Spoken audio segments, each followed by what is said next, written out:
Hi everybody, this is the Sunday night of the Monaco Grand Prix where we finished first and third, and a race that was really epic and worthy of remembering Niki.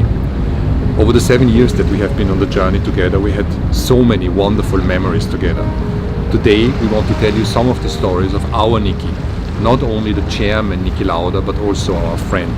Some stories are sad, some stories are funny, but they paint a true picture how much we will miss our dear friend. Hello, I'm Steffi. I used to work for catering. Now I'm working for the hospitality team. Working catering for 2 years got me quite close to Niki because he was obviously in the motorhome every day. I was serving him his coffee and doing anything he asked us to do. He was one of the funniest, charming people I've met.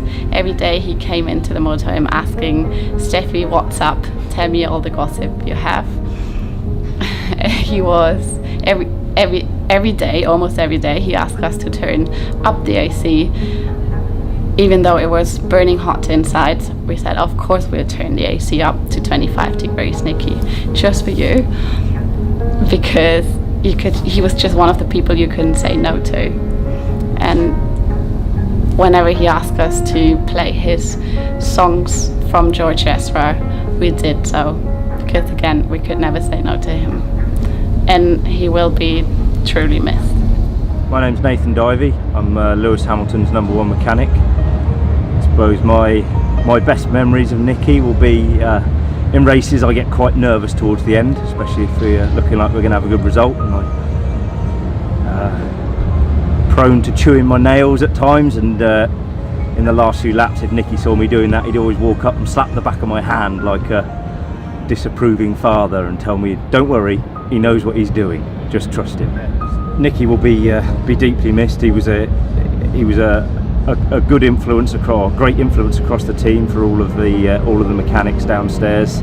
He always felt like he had a good calming influence across us, especially in races where things were a bit tight. It was always good to know he was there.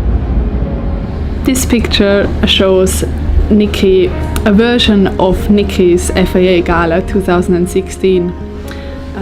My name is Julia and I'm Toto's assistant, and I have been in Vienna to look after the drivers and Toto and everyone who was attending the gala. So Toto was sitting at the table for like three hours normally, and meanwhile we actually didn't have seats because the place there was really small, and George, Paul and myself FaceTimed Niki because he doesn't like galas, he's very impatient, and yeah, he said, come around and have a drink with me. And we were like, yeah, why not? Let's go there. So I spoke to Attila, he's the owner of the Co. I said, Attila, we're going to Niki's place, we need some champagne. So he gave us like 3 liters of champagne. We took the S-Class, we went to Niki's place, and we had a really nice evening with some wine, bread, butter, and he showed us also his house, where he was sitting on that children's playing table, and you could also see in the house all the children's stuff, and that he really appreciates his children, and he spoke a lot about them as well. And yeah, this was his version of the Gala 2016, and it was actually one of the funniest evenings and best evenings I had working with F1. And also Toto was really jealous that we sat on Niki's sofa with a glass of wine while he had to sit for 3 hours at the gala. So my name is Bradley Lord, I'm the communications director for the team, and my strongest memories of Niki will always be not the straightforward guy, not the blunt guy, not the direct one, but the warm-hearted, laughing man. And my strongest memory of Niki's laughter came just before the Hungarian Grand Prix in 2014. We'd all been out on a cycling trip along the banks of the Danube, and being F1 people, a group of very good cyclists had disappeared off into the distance, and the group of less skilled cyclists decided, right, what we're going to do is race them. So we'd stopped, had an espresso, full Tour de France style, and then we started racing, turned around, and we're trying to race like a Tour de France peloton. Obviously our ambition massively outweighed our skill. Somebody clipped a wheel, everybody went down, apart from me. Did very, very well. However, not cycling very often, I forgot I was clipped in. So I then had a choice as I realised I wasn't going to get unclipped and couldn't get my feet out of the pedals. I was either going to fall on the team or towards the river. So I opted for the river out of charity and started sliding towards the Danube with a bicycle attached to my feet. Fortunately, a tree stopped my passage and so hit me in the face. And as I sat back up after this incident, I was sort of blood streaming down my face, which obviously alarmed me. So I just sat there and was like, blood, blood, ambulance, ambulance, ambulance. Which, given that other people had broken limbs and really quite seriously hurt themselves, seemed a bit melodramatic. So anyway, we went to hospital, got stitched up. Everybody then went for dinner at the Do & Co restaurant in the middle of Vienna on the Stephansplatz, apart from Toto, who unfortunately was hospitalised overnight before having some surgery. And anyway, this story got recounted, and by the end of the evening, as Niki was sitting there hosting the whole group of engineers who were all a bit battered and bruised, and myself with my very serious injury that had a tiny little plaster above my left eye, he was literally tears of laughter rolling down his face. He couldn't speak because he was laughing at me so much, and every time he saw me then for the rest of that season, he would see me and say, "Bradley, ambulance, ambulance!" And it's that warmth and that Herzlichkeit, that big warm heart that I think we will all miss so very, very much. My name is Ron Meadows, I'm the sporting director. I have very fond memories of Niki.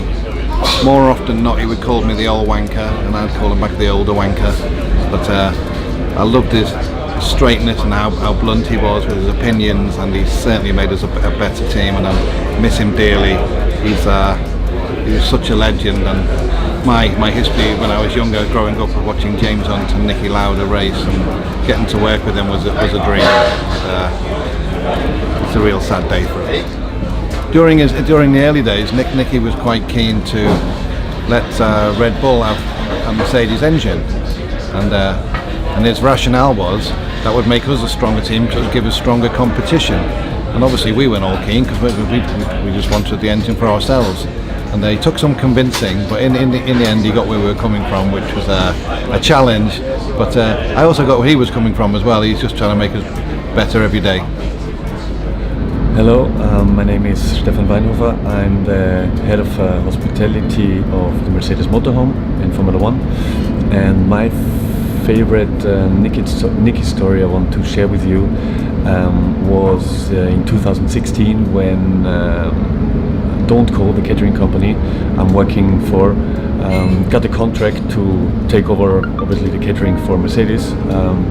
And we were heading to Australia, first race in the season,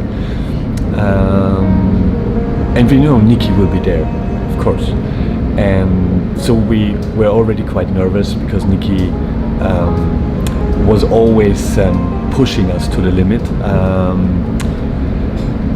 with his own style and his own way. Yeah? So what happened is I served him a mozzarella, which is one of his favorite dishes. Looked perfectly beautiful.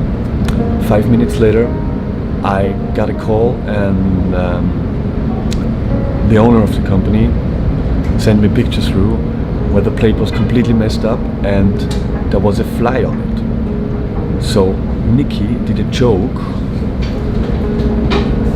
just to again get the full tension and push us with his tricks and tricks and tweets again to the limit, to the highest limit. Yeah, that was the game we played with him, or he played with us. And